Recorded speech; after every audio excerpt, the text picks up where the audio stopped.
Constitution of the Federal Republic of Nigeria said that any time there is an increase, that all the pensioners must benefit an increase in their pension payment.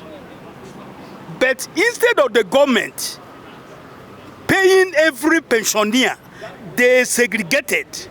There is dichotomy between contributory and PITAD. PITAD, in fact, as I'm speaking to you now, they have collected 32,000 increase of pension, which they're supposed to have paid us in arrears for 7 months. They have not paid it. Last time we came here, we reported all this case. They promised to do something, and they thought we were idiots.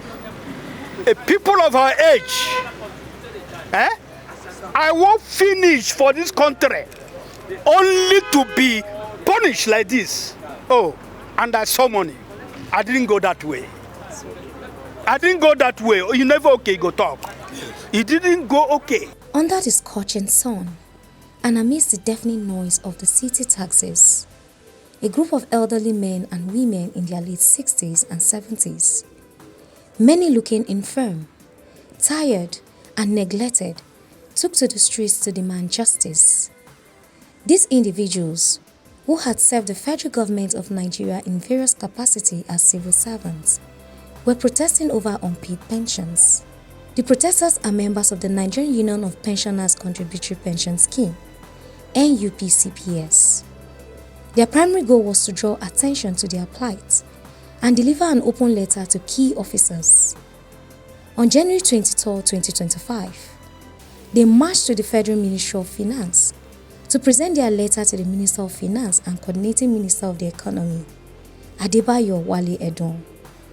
However, the minister was out of the country on official duty, and the letter was received by an available officer in the ministry. Problem. Yes. If you can receive and acknowledge it here, we have no problem with that. Right? I can do that. Yes, because we are already discussing with him and he's walking his talk. But what we are saying this time around is that he has made some releases to Accountant General's office. And there's no cash backing till now.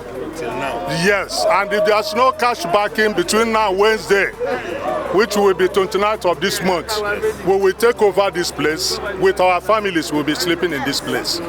That's what we have come to do. So which one do you prefer? Acknowledging it, and then introduce yourself. I'm the chairman here. I'm chairman Joint Union Congress. Okay. I'm also the chairman of Amalgamated Union. Okay. So I double as the chairman, two of the organizers. Okay, I didn't know you are our comrade. So we need, is it the minister that has sent you? Yes. What's your name, sir? I'm Mr. Haruna Ismaila. Speaking to the press after their efforts, the chairman of NUPCPS shed light on the protesters' grievances. Several union members voiced their frustrations over the pervasive inequality between the contributory pension scheme and the old pension scheme, which has led to severe hardship for retirees like them.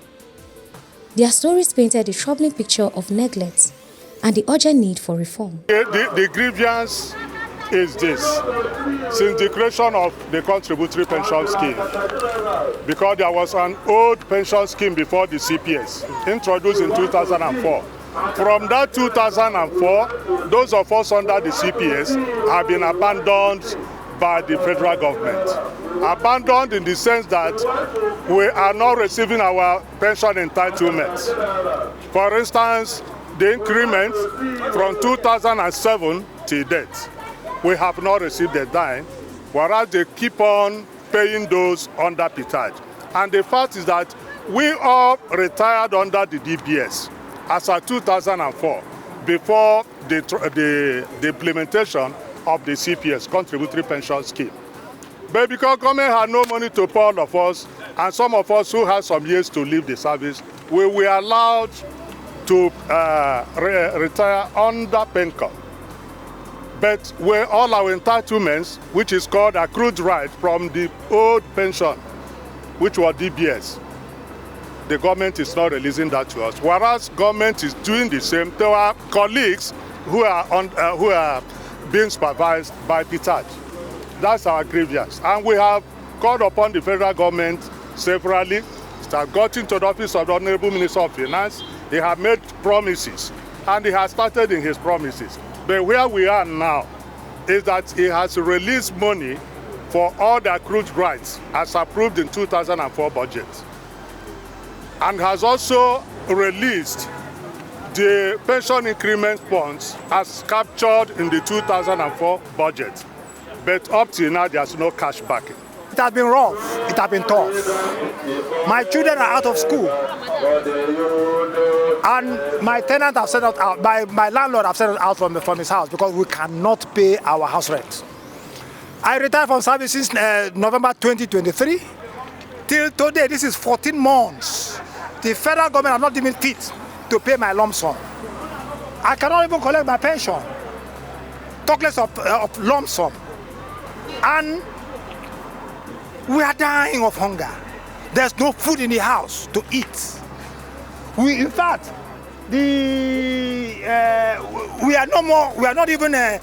don't even have access to loans, because they know that we are retired from service.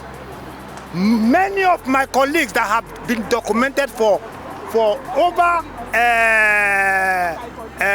1 month now to have access to their pension benefit could not collect a dime.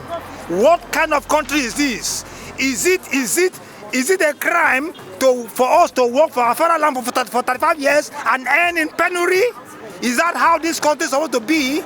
Look at me now. I'm supposed to go for an eye operation. I cannot go because there's no money. I cannot even treat my eye. My right eye is going bad. And I retired in service as a chief accountant.